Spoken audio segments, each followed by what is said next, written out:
एक हरे भरे जंगल में बहुत से जानवर रहते थे।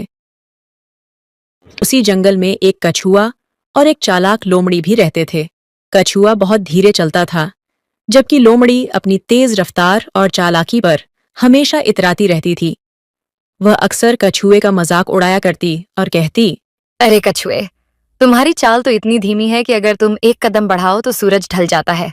वह उसकी बातों पर कभी बुरा नहीं मानता, लेकिन एक दिन उसने सोचा कि उसे लोमड़ी को एक अच्छा सबक सिखाना चाहिए।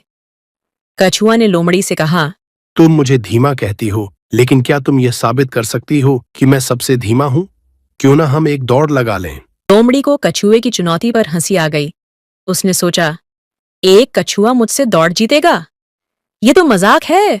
और तुरंत दौड़ के लिए तैयार हो गई। दौड़ के लिए जंगल के बाकी जानवर भी इकट्ठा हो गए।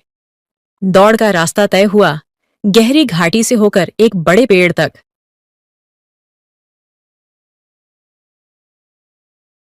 ऐसे ही दौड़ शुरू हुई, लोमड़ी अपनी तेज चाल में भागने लगी और कुछ ही मिनटों में वह कछुए से बहुत आगे निकल गई।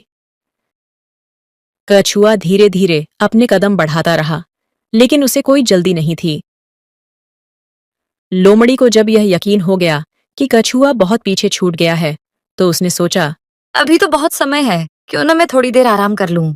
वह एक पेड़ के नीचे बैठ गई और आराम करने लगी। धीरे धीरे उसे नींद आ गई और वह गहरी नींद में सो गई। इधर कछुआ अपनी धीमी मगर लगातार चाल में आगे बढ़ता रहा। उसने कभी रुकने का सोचा भी नहीं और एक एक कदम बढ़ाते हुए वह लोमड़ी के पास से निकल गया। कछुआ धीरे धीरे दौड़ के अंतिम बिंदु तक पहुंच गया, जहां सभी जानवर उसका इंतजार कर रहे थे।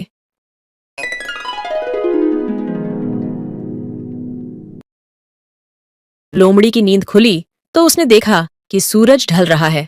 वह हड़बड़ाकर दौड़ पड़ी, लेकिन जब वह दौड़ के अंत तक पहुंची तो उसने देखा कि कछुआ पहले ही जीत चुका है। जानवरों ने कछुए की जीत पर तालियां बजाईं।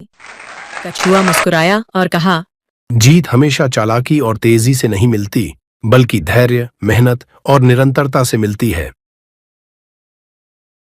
लोमड़ी को अपनी गलती समझ में आ गई और उसने कछुए से माफी मांगी। उस दिन के बाद लोमड़ी ने कभी किसी का मजाक नहीं उड़ाया और कछुए को जंगल में हर कोई उसकी समझदारी और धैर्य के लिए सम्मान देने लगा।